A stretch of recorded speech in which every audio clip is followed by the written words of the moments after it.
మీ ఎలాంటి వ్యాపార ప్రకటనలకైనా వెంటనే మా ఛానల్ సంప్రదించండి. నమస్తే. ఈరోజు మన స్టూడియోలో ప్రముఖ ఆధ్యాత్మికవేత్త, జ్యోతిష్య వాస్తు పండితులు, లలితాదేవి ఉపాసకులు బ్రహ్మశ్రీ నానాజీ పట్నాయక్ గారు ఉన్నారు. గురువుగారితో మాట్లాడేద్దాం. నమస్కారం గురుగారు. శ్రీమాత్రే నమః. సో అక్టోబర్ మాసం విశేషంగా తులారాశి వాళ్ళకి ఏ విధంగా కలిసి రాబోతుంది, ఓవరాల్గా ఎలాంటి జాగ్రత్తలు పరిహారాలు తీసుకుంటే బాగుంటుందంటారు ఈ మాసం ప్రత్యేకంగా? చూడండి, ఫస్ట్ ఆఫ్ ఆల్ ఏంటంటే వీళ్ళకి రాశి వారికి ధన సప్తమాధిపతి అయిన కుజుడు రాశిలో ఉంటున్నాడు. ఫస్ట్ ఆఫ్ ఆల్ ఎప్పుడైతే ఈ రాశిలో ఉంటున్నాడో ఇది ఇచ్చేటువంటి రిజల్ట్ కానివ్వండి, అలాగే మనకి లగ్నాధిపతి ఉన్న సిచ్యువేషన్స్ కానీ అండ్ మిగతా గ్రహాలు ఒక సిచ్యువేషన్ ఏదైతుందో అవన్నీ కొన్ని మంచివి ఇస్తాయండి. అక్కడ కొన్ని జాగ్రత్తలు చెప్తాయి. ఇప్పుడు గోచారం అంటే వాళ్ళ పర్సనల్ చార్ట్ మెయిన్, బట్ గోచారం ఏంటంటే కాలం ఎలా ఉంది, నీకు కాలం ఎలా అనుకూలిస్తుంది, ఎలా ప్రతికూలిస్తుంది అని చెప్పేది. అయితే ఈ విషయాలు చెప్తుంది నేనైనప్పటికీ కూడా చెప్పిస్తుంది సాక్షాత్తులతో అమ్మవారిగా భావిస్తూ.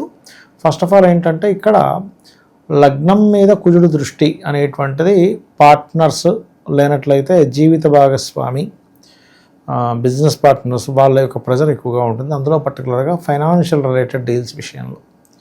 అయితే వీళ్ళకి ఈ నెల ఆఖరికి వచ్చేసరికి కుజుడు 2లోకి వెళ్ళిపోతాడు. అంటే ధనస్థానంలోకి ధనాధిపతి వెళ్ళినప్పుడు రియల్ ఎస్టేటు లేకపోతే మనకి ఈ వ్యవసాయం చేసుకునేటువంటి వీరికి చాలా అనుకూలమైనటువంటి స్థితి ఉంటుంది, అందులో ఎటువంటి సందేహం లేదు. మంచి అనుకూలమైనటువంటి స్థితిగతులు ఇస్తాడు ఇక్కడ.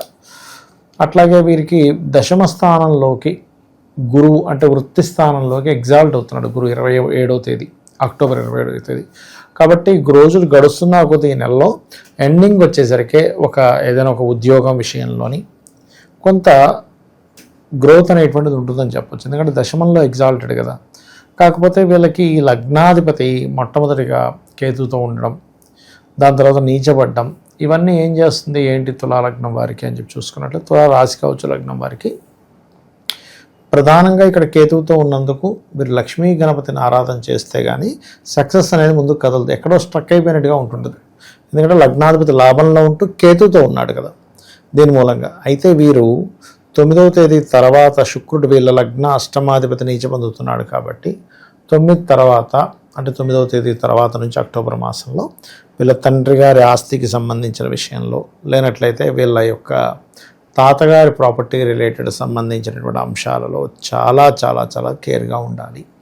ఇది ప్రధానంగా తీసుకోవాల్సినటువంటి జాగ్రత్త వీళ్ళు ఈ మాసంలో. ప్రధానంగా ఇన్వెస్ట్మెంట్స్ కూడా తొందరపడి చేయకూడదు, ఎందుకంటే 12వ స్థానంలో ఇన్వెస్ట్మెంట్స్ అంటారు. సో 9 నుంచి ఎప్పుడైతే మీకు శుక్రుడు నీచ పొందుతున్నాడో ఇన్వెస్ట్మెంట్ ప్లేస్లో నీచ గ్రహం ఉంది, అంటే కాలంలో అనుకూలించట్లేదు.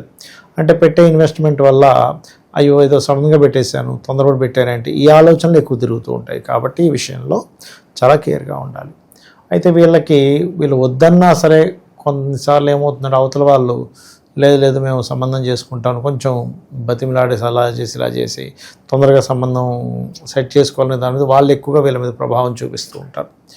అయితే వీళ్ళకి ఓవరాల్గా చూసుకుంటే ఫైనాన్షియల్గాను కెరీర్ పరంగాను గ్రోత్ అయితే ఉంటుంది. ఇన్వెస్ట్మెంట్స్ ఒక్కటి కొంచెం చూసుకొని చేయాలి. బిజినెస్ పీపుల్ బిజినెస్ రిలేటెడ్ సంబంధించినటువంటి నిర్ణయాల విషయాల్లో 9వ తేదీ లోపల ఎక్కువ లాభాలు వస్తాయనేటువంటి నిర్ణయాలు ఏవి తీసుకోకూడదు.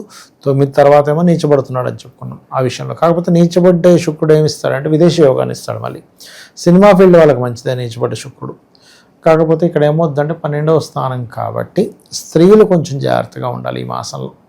అంటే ఈ 9వ తేదీ నుంచి ఒంటరిగా మనం చూడండి కొన్నిసార్లు అఘాయిత్యాలు జరుగుతుంది. మీరు గమనిస్తే కనుక ఈ నెలలో 9 తర్వాత మనం కొన్ని స్త్రీలకి కొంత అవుతుందంటే తులారాశి వారికి మాత్రమే కాదు, ఓవరాల్గా మనం చూస్తాం స్త్రీల మీద మనకు అప్పుడప్పుడు అఘాయిత్యాలు కనిపిస్తుంటాయి చూసారా.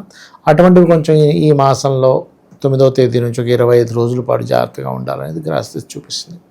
అదొకటి. ఇక గృహం కొనుక్కోవాలనుకునేటువంటి వారికి గృహ సంబంధంగా ఏదైనా ఇప్పుడు కొన్ని చేస్తుంటారు ఏంటంటే ఇంటీరియర్ డిజైనింగ్స్, ఇట్లాంటి వాటికి చాలా అనుకూలంగా ఉంది చెప్పాలంటే, దానికి ఏమి ఇబ్బంది ఏం లేదు. అండ్ అలాగే మరొక విషయం ఏంటంటే ఇక్కడ ఈ యొక్క రాశి లగ్నం వారికి 2వ స్థానంలోకి ఎప్పుడైతే కుజుడు వెళ్తున్నాడు ఈ మంత్ ఎండింగ్ నుంచి భూమి అంటే రియల్ ఎస్టేట్ రంగాల వారికి లేదా గతంలో ఏదో భూమి రేట్ రావట్లేదు ఏంటో అనుకుంటే సడన్గా మంచి రేట్ రావడము ఇటువంటివి బలంగా చూపిస్తున్నాయి.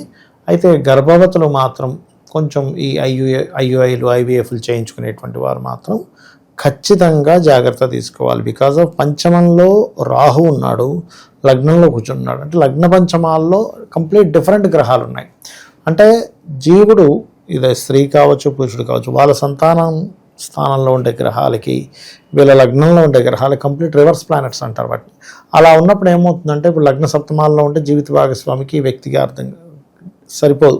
అలాగే లగ్న పంచమాల్లో ఈ రెండు వ్యతిరేక గ్రహాలు ఉన్నప్పుడు ఇది ఇబ్బంది ఇస్తుంది. కాబట్టి ఈ విషయంలో చాలా జాగ్రత్తగా ఉండాలి. ఫ్రెండ్స్ అనుకోండి, షేర్ మార్కెట్ విషయాలు అనుకోండి, ఒక నిర్ణయం తీసుకునేటప్పుడు ఒక రాజకీయ నాయకులకి వీళ్ళు పర్టికులర్గా నిర్ణయం తీసుకునేటప్పుడు చాలా జాగ్రత్తగా ఉండాలి. సార్, విశేషంగా ఈ నెల మనకి చాలా వరకు పండగలు ఉన్నాయి. ఈ పండగలను ఈ రాశి వాళ్ళు ఎలా వినియోగించుకుంటే బాగుంటుంది అంటారు? పర్టికులర్గా మనకి 2వ తేదీ వచ్చేసి దసరా వస్తుందండి. దసరా రోజు సహజంగా మనం దుర్గాదేవి చేసుకుంటాం. వీళ్ళు ఇంకొంచెం విశేషంగా చేసుకుంటే మంచిది. ఎందుకంటే పంచమ స్థానంలో రాహు కదా. రాహు దుర్గాదేవికి కారకుడు. దుర్గాదేవి అంటే రాహు అధిష్టాన దేవత దుర్గగా చెప్తూ ఉంటారు. ఇక 20వ తేదీ దీపావళి వస్తుంది వీరికి. సో దీపావళి రోజు కూడా కాస్త దుర్గా సప్తశతి పారాయణం చేసుకోవడము, చండీ పారాయణాలు చేసుకోవడము దుర్గా రోజు, మన దీపావళి రోజు. సహజంగా నా రోజు అమ్మవారి ఆరాధన, లక్ష్మీ అష్టోత్తరం. సహజంగా ఏంటంటే లక్ష్మీ అష్టోత్తరం ఈజ్ బెస్ట్. గోసేవ చేయడం చాలా మంచిదని చెప్తుంది శాస్త్రం. కాబట్టి అది చేసుకుంటే మంచిది. అలాగే ఇంకొకటి ఏంటంటేనండి, ఇక్కడ ఈ మనకి పంచమంలో రాహు ఉండి అది జలరాశి అయినందుకు వీళ్ళకి ఆలోచన విషయంలో ఏదైనా నిర్ణయాల విషయాల్లో మరీ ఎక్కువ విపరీతమైన నిర్ణయాలు తీసుకుంటున్నా అన్నప్పుడు శాస్త్రంలో చెప్పింది ఏంటంటే ఏదైనా నదీ స్నానం చేసి రావాలి. అంటే పంచమంలో శని రాహులు ఉన్నప్పుడు. అయితే ఈ నదుల ప్రదేశాలు వెళ్ళినప్పుడు కొంచెం అదేదైనా డ్యామ్ వదులుతారు, ఇట్లాంటి విషయాల్లో కొంత జాగ్రత్త కూడా తీసుకోవాలి. ఎందుకంటే మనకి గోచార రీత్యా కూడా శని రాహువులు ఎప్పుడైతే పంచమంలో ఉన్నారో, ఇది మనం చూడండి కావాలంటే మనకి ఇప్పుడు గ్రహణం రాబోతుంది కదా, గ్రహణం తర్వాత నుంచి కూడా ఎలా అయితే వాటర్ రిలేటెడ్ ఇవి ఎక్కువ ఉన్నాయో, కొంచెం ఈ క్లౌడ్ బస్టర్స్ అని పగలపూట కొంచెం చీకటిగా రావడం, ఇట్లాంటివి కూడా కాస్త పెరుగుతూ ఉంటాయి చెప్పాలంటే. అది బట్ నేను అనేది ఒకటే, ఇక్కడ తండ్రి గారి ప్రాపర్టీని కొదవబెట్టి ఏదైనా చేయడం లాంటివి తొందరపాటు నిర్ణయాలు ఈ నెలలో పనికిరావు. అది ఓవరాల్గా తులారాశి వాళ్ళ పరిస్థితి ఈ మాసం ఏ విధంగా ఉండబోతుంది, ఎలాంటి జాగ్రత్తలు తీసుకోవాలి, అద్భుతంగా వివరించారు. ధన్యవాదాలు. శ్రీమాత్రే నమః.